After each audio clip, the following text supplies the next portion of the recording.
This is a very exciting time in the gold exploration industry. This is a buyer's market and a great time to invest. Rover Metals owns 2 gold projects. We've got the Uptown Gold Project and the Slemon Lake group of projects. The total land package under management is 5,500 hectares. The Uptown Gold Project is just across the Ingram Trail Highway, right in the heart of Yellowknife itself. Located in the shadow of the headframe of the historic giant mine, and there's an old saying in the mining industry, one of the best places to find a new mine is in the shadow of an existing proven gold mine. The Slemon Lake property, which is our signature asset and focus of our current exploration work, we believe is a multi-million ounce deposit potential. Currently, we're doing an airborne magnetic survey of the entire Slemon Lake property. That will all lead into a 2,000 meter drill program at Slemon Lake, and we're very excited about that. If we add in Camp Lake and Slemon Lake, which are on the same iron band stratigraphy, then we're getting into the multi-million ounce gold potential. Rover Metals' competitive advantage is our jurisdiction, which is the Northwest Territories, as well as our board and our management team. Yellowknife, the most populous city in the Territories, was entirely built around the historic gold mines. Our last permit that we obtained, which is for the Slemon Lake group of projects, took 4 months to get. That's just really a great example of how exploration friendly the Northwest Territories is. Within the next few years, construction for the all-season road will increase that value to $30 to $35 an ounce. That's a $50 million valuation at $25 an ounce. At our current market cap today, that's well north of a 10-time return on an investment. Building Rover Metals, we started building the company in 2014, and one of the key things was getting strategic shareholders involved early on in large positions to support us and help build this company 3 years post being public. Tukey Stewart Angus, who's a very well-respected angel investor in the mining sector, is our 4th largest shareholder. He's also been a mentor to me in building Rover over the last 4 years. It's been fun just working with a legend like that. North Arrow Minerals is also one of our shareholders.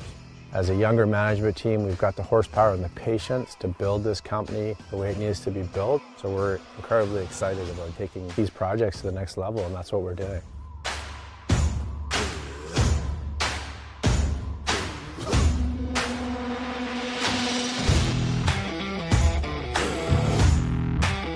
This video contains forward-looking statements.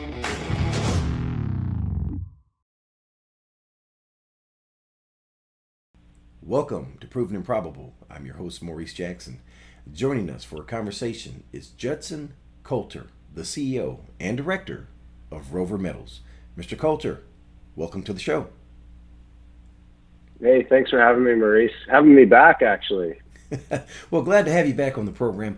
We last spoke in January of 2018, and since then, Rover Metals has completed their IPO and implemented a methodical process of building an exploration company that is positioning itself for success from land acquisitions, permit approval, OTC listing, option agreements, and completed the first phase of the 2018 exploration program. But before we begin, Mr. Coulter, for first-time listeners, who is Rover Metals? Rover Metals, we are a precious metal, and specifically gold. Gold is our current focus. We're a precious metal exploration company, and we're co-listed in the United States as well as Canada on the Toronto Venture. We're currently operating in and around Yellowknife, Northwest Territories, one of the most mining-friendly jurisdictions in Canada and for North America, for that matter. And I say that just because that's where our diamond mines are. That's historically where several of our gold mines have been. It's really the primary employer in the Northwest Territories. Outside of government, mining is it. Share with our audience why Rover Metals has received so much interest here of lately. I think that's a two-pronged sort of answer. I think first off is just credibility. I mean, going back 2 years, especially we've done the January 2018, but we also did a 2017 call with you, Maurice. And I think, going back to 2017, if you listened to that interview, and we talked about how we were going to go public and how we were going to drill our resources and how we were going to look to add new resources in the similar area code of Yellowknife. We've done all that, and so I think our shareholders are loyal. Our existing shareholders, we've got a lot of credibility with them. We get a lot of word of mouth, and I think that goes a long way in a market that's really just can be a little bit oversaturated in the junior mining space with which projects or which management teams do you back. And I think really that we've gotten recognition for that now, and I think that's really helping to drive our current success. If you look in the market, just our daily trading volume, and just our current market cap. And the second prong sort of answer to that question is really, I think, just the projects themselves. We've got the Cabin Lake project is really what the market is asking for, and that's why we bought it. I mean, we've got this, what will be considered when we drill it for the first time in 30 years, a high-grade gold historical resource that has got those super high grades that the market wants to see as recognition that this really could be the next gold mine in the area that we're in. Not to mention the project itself has got all the things you want. It's got the infrastructure around it, the hydro, roads, all the accessibility and proven area of just past producers. So, I think it's a credibility of the management team and the assets that are really starting to speak for themselves, and also just awareness that we are pretty near drilling in the not too distant future. So I think people are wanting to get involved. Judson, what is the driving thesis for Rover Metals in regards to the Cabin Lake Gold Project? The driving thesis is not changed. It's the same thesis that in the late 1980s they started drilling. There's a project called the Lupin Gold Mine that produced from 1983 to 2003 in the north, and it's an iron formation, super high-grade gold. And so the thought at the time was to go and find another one, and that's what they thought they had here. This is when Caminco and Freeport-McMoRan and then Aber Resources, that's what they thought they had here. And they drilled 7,500 meters of at or near surface iron-hosted high-grade gold. And the only reason they stopped is because somebody found kimberlites a few years after, and the diamond boom in the territories began. And so this project just kind of sat on the back burner as a result of that. Aber Resources, the owner at the time, of course, went on to be find the kimberlites at Diavik. So, and that's kind of really sort of some of the color on, why this project is just now kind of coming back to life. Talk to us about the business acumen here. When and how was Rover Metals able to acquire the Cabin Lake Gold Project in such a highly contested and sought-out district? No, I mean, it wasn't, on paper, it wasn't easy, but I just figured when we looked at the business case, there was a few things, and I'll go into detail on that. I figured that, listen, with a little bit of just rolling up your sleeves and getting up there and meeting the right stakeholders and just recognizing that this is an area that needs new mines and new projects. I didn't think it would be like other areas in British Columbia, for example, where BC trying to get First Nation endorsement can be very difficult. I mean, there's so many competing industries that people can, really make a way of life in a new jurisdiction like British Columbia, whereas, knowing a little bit about the Northwest Territories, this is 2 years ago, knowing that mining is a big deal up there and people want to see projects succeed. So, when we went into the Cabin Lake project, we knew we had to get a couple things in order to get permits. We knew we had to get our neighbors, the First Nations, so like the Colecho First Nations, on board. But we also did our homework and knew that the Colecho had previously worked with Fortune Minerals as well as Nighthawk Gold to get them started and going. So we figured that there was a framework in place, and when we got to it, there was a framework in place. There was a government that had been formed, the Colecho government, and a land use formal plan to work within for applications.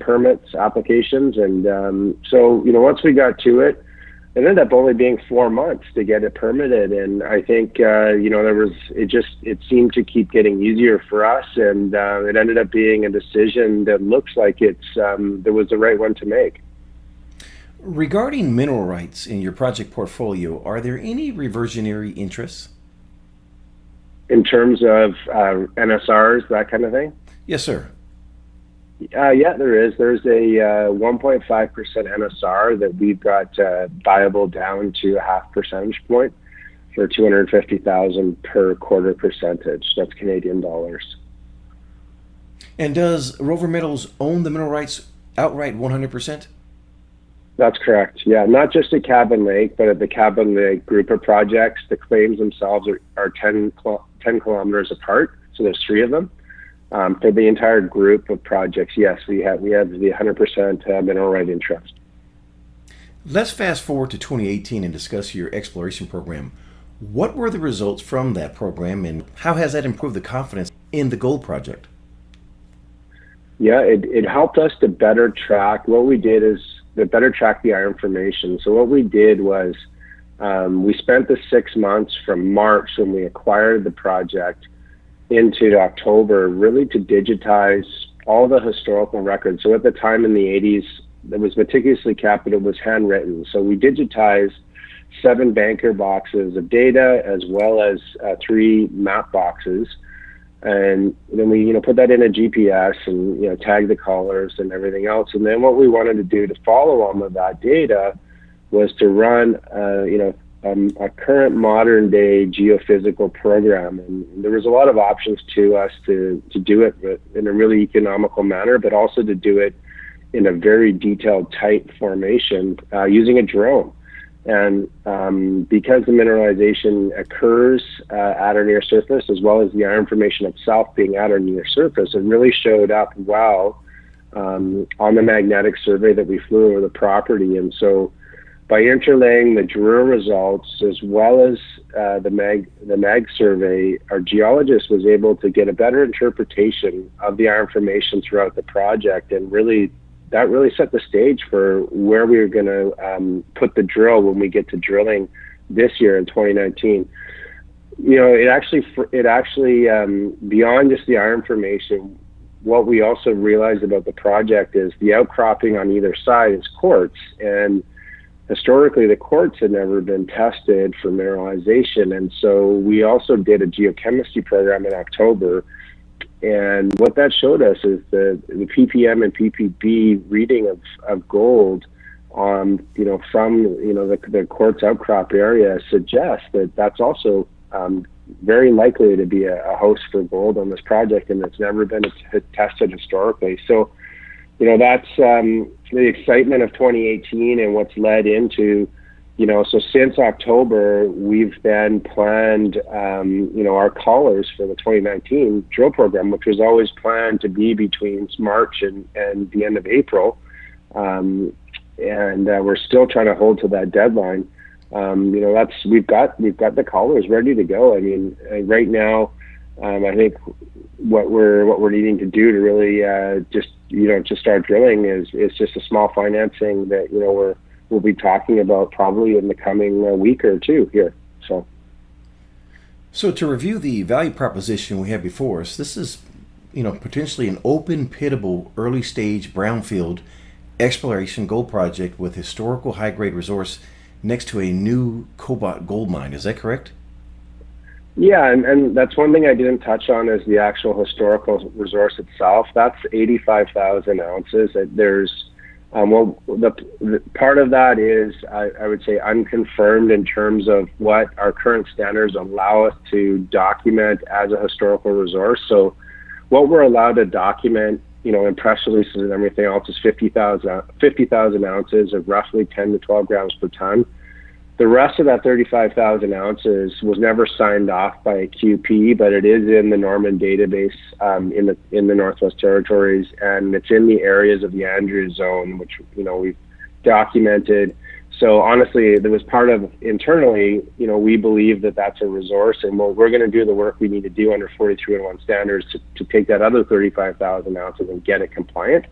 But I mean, from our side internally, we see this as an 85,000 ounce a resource of 12 grams per ton on average. When we talk about it publicly, we have to say 50,000 from a historical resource perspective. Yeah, and you're absolutely right that we're 20 kilometers away from what's looking to be Canada's first cobalt mine. And the reason I say that is this project's been 20 years in the making. It's at the feasibility stage, and I believe they're really just looking to raise the capital to get to work. It's an open pitable cobalt mine, but the good news is it's actually cobalt gold bismuth. And so there is a gold processor that's going to be built 20 kilometers from us. So, I mean, what better news could you possibly have when you're, developing an at-surface resource, right?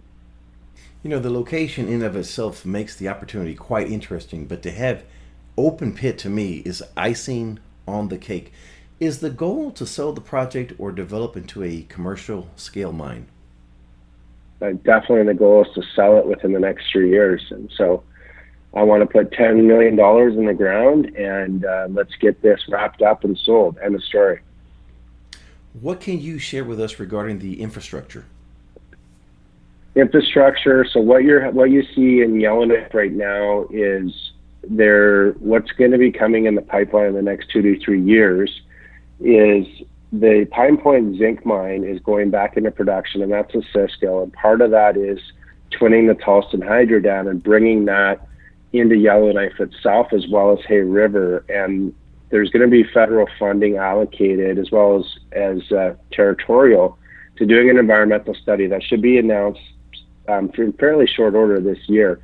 And from that environmental survey, really that's going to lead into twinning that power project. And what that does is that upgrades Yellowknife. When Yellowknife is upgraded, the Strut and Snare Hydro Dams, which are located within 5 kilometers of Camp Lake, one of our claims, that's part of the Cabin Lake group, that power becomes excess power now. And so all of a sudden that frees up for the future viability of really selling the project, because now you've got excess power sitting right there 5 kilometers away. How good is that? Switching gears, let's discuss the team that will make the Cabin Lake Gold Project come to fruition, beginning at the top. Who is on Rover Metals' board of directors and advisors? Let's start with Keith Minty on our board of directors. Keith's put mines into production around the world. Let's just talk about a Canadian one because it's closer to home. So North American Palladium was a project that Keith worked on. He was also a mine engineer at Giant Mine itself, the gold mine that we've talked about previously in Yellowknife. That's one great example of the leadership on our board of directors. Another gentleman, Lou Cavella. Lou is actually the geologist from our Cabin Lake project that worked with Grant Thomas at Iowa Resources on the exploration program here in the late 80s. And so who better to help with furthering this project than the geologist that was last involved with it 30 years ago.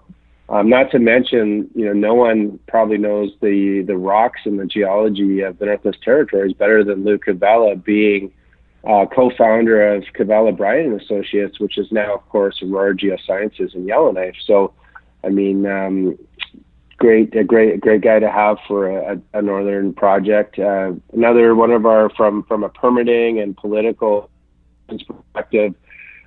We have Stuart Hodgson's son, Eugene Hodgson. Stuart Hodgson was the commissioner for the Northwest Territories. So another great guy for a northern company to have on the team. We've also got Salim Tirani. Salim's worked internationally in mergers and acquisition, has raised over $500 million, not just for mining deals, but just for M&A transactions. Worked in Moscow, Russia for 30 years. Now he's back in Vancouver, where he's from. So, that's a pretty good high-level summary of our directors. Our advisory team, the top of that list, probably doesn't need that much of introduction, but I will make one for him. Turkey Angus. Tukey, of course, last year was involved with the mega sale of Arizona Mining to South 32, the subsidiary of BHP. That was an all-cash deal. The guy's got multiple billion-dollar tombstone transactions. I believe Nevsum was up quite high up there last year as well, closed on New Year's Day. So, Tukey's there, as an advisor that really will longer term help us in, 3 years get this project sold, which is really the value proposition that we're bringing to our shareholders. How about management? Let's start with the CEO, Judson. What makes him qualified for the task at hand? Well, let's start with a little company called Dolly Varden Silver. I was the co-founder of that in 2010. It had 500,000 ounces of silver. Today, I think there's well over 50 million ounces, and a good part of that is indicated. So we're doing it again. We're doing it with gold this time, and potentially silver. Where we are, as you mentioned earlier in the call, we are looking to expand in the U.S. With U.S. growth, and so that means a U.S. project. It could be silver, it could be gold. Backing up before Dolly Varden, worked just within private equity, raising money for startups. So I'm kind of a startup guy. Rover's still getting out of that startup stage. That's my passion, is raising startup capital. And with Rover, we've raised $3 million across all my deals. I think I've raised about $25 million for every sort of startup that I've been involved with. I've been part of a management team that's raised that collective. That's my collective total. So we're looking to bring some more juice with that network into Rover as we move forward. Yeah, let's go into the rest of the team. And so we've got Ron Wu as our mine engineer. Ron's been with me since basically 2014, helping to find the right projects for Rover. And Ron's got a great background. Not only is he a mine engineer, he's got an MBA from UBC. He's worked for some great companies, Leadcore, their mining division, Walter Energy. Started his career at Hunter Dickinson, which is an approach that we use, the Hunter Dickinson style approach to really acquiring projects, kind of summarizing it again, infrastructure, proven location, easy permitting, that kind of thing. So great pedigree, good part of the team. And then we've got Raul Sanibria. He's our VP Exploration, originally from Madrid, younger guy like myself as well, and Ron. And he's got a lot of horsepower, and he's a pretty driven guy. He's worked in Colombia. He's worked in BC in the Golden Triangle. He's worked in the Yukon with Victoria Gold, and now he's working with us in the Northwest Territories. So pretty well-rounded management team for the size of company that we are. Honestly, at this point, I don't think we need to layer any new management in. We've got a CFO shop as well that we're using to cover really our CFO resources. So yeah, I think for us, we've got the scalability with our management team to add new assets without having to do any hiring, probably for at least a year, and it puts us in a pretty awesome position to grow the company, which we want to do to the 20-25 million market cap level. Let's discuss some numbers. Please share your capital structure. We've got 47 million shares out today. That's our issued and outstanding common shares. There are warrants out there. We've got 10 million warrants at 20 cents and 10 million warrants at 25 cents. How much cash and cash equivalents do you have? Treasury sitting today around 450,000. And there's been some prepayments for upcoming work commitments regarding our exploration plans for this year, as well as just, as I'd mentioned, we're doing a lot of our growth in terms of our marketing and our shareholder base in the United States. So I think our prepaid balance, if you were to look at that as of today, should be around 200K. Just in terms of, for events, as well as I mentioned, exploration planning. So if you add that back to our cash position, around 650 in current assets, not too shabby. What is your burn rate? Our burn rate's about $30,000 a month, and that just includes all in. We purposely don't carry an office in this market, so we're a bootstrap company. We have home offices, and then we're on the road a lot. We've got an exploration office that is free from our exploration partner, Yellowknife. So that's really where a lot of the hard work gets done. And then there's just no corporate office. I don't feel that we have a need for that currently. So that helps. How much debt do you have? We have some trade payables of, I think it's roughly 40,000 that we're going to settle in shares. So outside of that, we've got 25,000 in payables on top of that we're going to pay in cash. And that's just some exploration legacy from last year, some from that program. But yeah, I mean, outside of that, I mean, really 25,000 hard because 40,000 of our payables is going to go just be settled in equity, and that's the terms we've negotiated with these vendors. Who is financing the project, and what is their level of commitment? Really just sophisticated mining investors. It's been high net worth accredited investors to this point. That will continue until we become a 10 million market cap company plus, because we're just still not able to access institutional funds. And that's fine. And so I think, honestly, if we do everything that we hope we're going to do, in the next drilling phase, which we hope is in the next sort of 60 to 90 day window here, we should be a 10 million market cap plus company and well on our way into institutional money. Who are the major shareholders? I'm a major shareholder. I've been seeding Rover, not just with time, but my own money since really inception in 2014. Tukey Angus, who we mentioned as being an advisor, I think he's currently our third largest shareholder. And then it really starts to break down to smaller tranches. But there is a notable name on the list. Oshawa, the chairman of GT Gold, he's a relatively large shareholder. But management, including Ron Wu. Ron's also seeded this company, and so I think Ron's probably fourth largest shareholder. And Keith Minty's a large shareholder, and some of our other board members. 38% of our outstanding shares is owned by insiders, management, board, and that's a good thing because that means our shares are tied up for 3 years and bled over a 3-year plan, and that's as it should be. Judson, based on the data available, what type of value proposition do we have?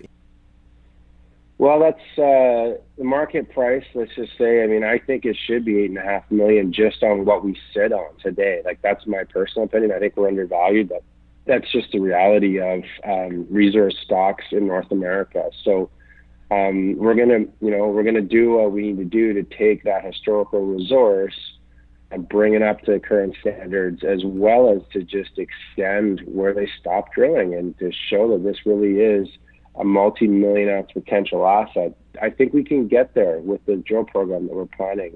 We're planning roughly a 1,000-meter program, and I think the value proposition is we're at a 3.5 million market cap today. I think we're going to take it to 10 to 15 million, in the next 6 months.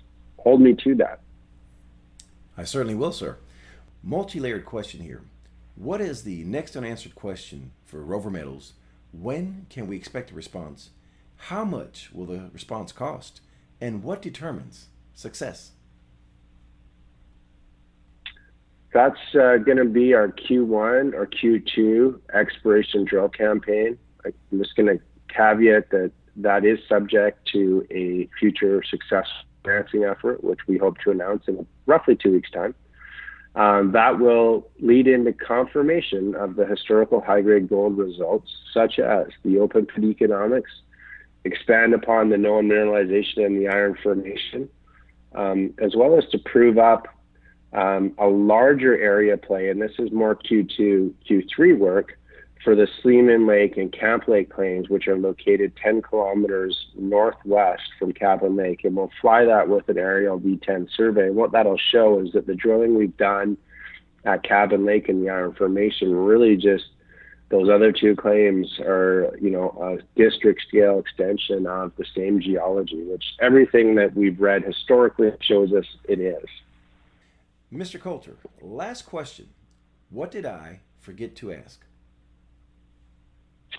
Well, I think I'd actually just like to share a video of the exploration model of Cabin Lake and just walk you through so you can really conceptualize the target. And I think that's probably the best thing I can leave the audience with is just walking them through the exploration model itself. Maurice, what we have here is we have a 3D rendering of all the historical data that 7,500 meters plus of historical drilling at Cabin Lake. And our geologist, Raul Sanibri, has done a wonderful job here. And I'm just going to fast forward you through. Take a look at the rock outcrop. That is those forested trees and rock outcrop. All that rock outcrop, by the way, is quartz. We're going to go in here. You're going to see where the historical drilling's been done in 3D. So that's where that 85,000 ounce resource is coming from. You can see that it's very shallow drilling. Mineralization was, it only went down 100 meters, so it was never tested below depth. We're going to come back in here, and I'm going to show you that was the heat signature we got from the magnetic survey we did with the drone in September and October. And what that allowed us to do was really get a better interpretation of this iron formation. And let's focus in right here. This is timestamp 116. Anybody that's going to go to the video on the website and watch this should really just fast forward to this timestamp 116. You know, what this is showing us is look how many folds in the iron formation have never been drill tested. And in a fold like this, a fold hinge, that's where you get 5 times the amount of high-grade gold. This is already high-grade gold to begin with. When we start drilling out these noses and show that the mineralization extends throughout the entire iron formation on the project, this is where we think we've got that multi-million ounce resource. That's where we think we're 3 years behind the next Nighthawk in the Northwest Territories. More blue sky on this project. Okay, as we get in down around this historic southern Cabin Lake area, we did geochemistry on the quartz outcrop, and what we found is that there's lots of gold heat on that quartz outcrop. It's never been drill tested, as you can see, because we've put all the historical drill collars right in here, and it's never been drill tested. So that to us, you know, we believe the gold is not just purely contained in the iron, but it's in the quartz as well. And, you know, this is again why we're so excited about the project, and I think that's where our investor base is too. They know we're going in here. They get a very good sense of where the drill is going to go. And let's just I'm just going to back up. These are some holes right here. If you look at that, these are holes that just as the new owners of the project that we have to twin and re-verify, and we're going to do it with an even thicker core. So, you know, what do you think the market's going to say to 15 grams per ton over 12 meters? I think they're going to like it. So there you go. That's just the highlight of the video, and I wanted to just share that with part of our discussion today about Rover Metals. Mr. Coulter, if investors want to get more information about Rover Metals, please share the contact information. Yeah, absolutely. They can go to www.rovermetals.com. On there, you'll find our social media links, which are, you know, LinkedIn, Twitter, our Facebook page. But we also do quite a lot of maintenance of our chat room on ceo.ca, which is just, you know, the chat room is ROVR, and feel free to go there. So our social media channels really have daily content. And, you know, we're press releasing every couple of weeks anyways, but a lot of our investors like the, you know, really the daily updates on what's going on, you know, in the Northwest Territories. So like that's the best place to stay tuned. You can also submit to our mailing list, and we typically will do an email update every 2 weeks as well. And if you go to the bottom of the homepage on the website and just submit your email, that subscribes you to our email mailing list. And last but not least, please visit provenandprobable.com for mining insights and bullion sales. You may reach us at contact@provenandprobable.com. Judson Coulter of Rover Metals, thank you for joining us today on Proven and Probable. Thank you for joining us today on Proven and Probable. Remember to like and subscribe for more conversations with the most respected names in the natural resource space. Check out our website at www.provenandprobable.com. The information presented on Proven and Probable is provided for educational and informational purposes only, without any express or implied warranty of any kind, including warranties of accuracy, completeness, or fitness for any particular purpose. The information is not intended to be and does not constitute financial, investment, or trading advice, or any other advice. You should not make any financial, investment, or trading decision based on any of the information presented without first undertaking independent due diligence and consultation with a professional broker or competent financial advisor.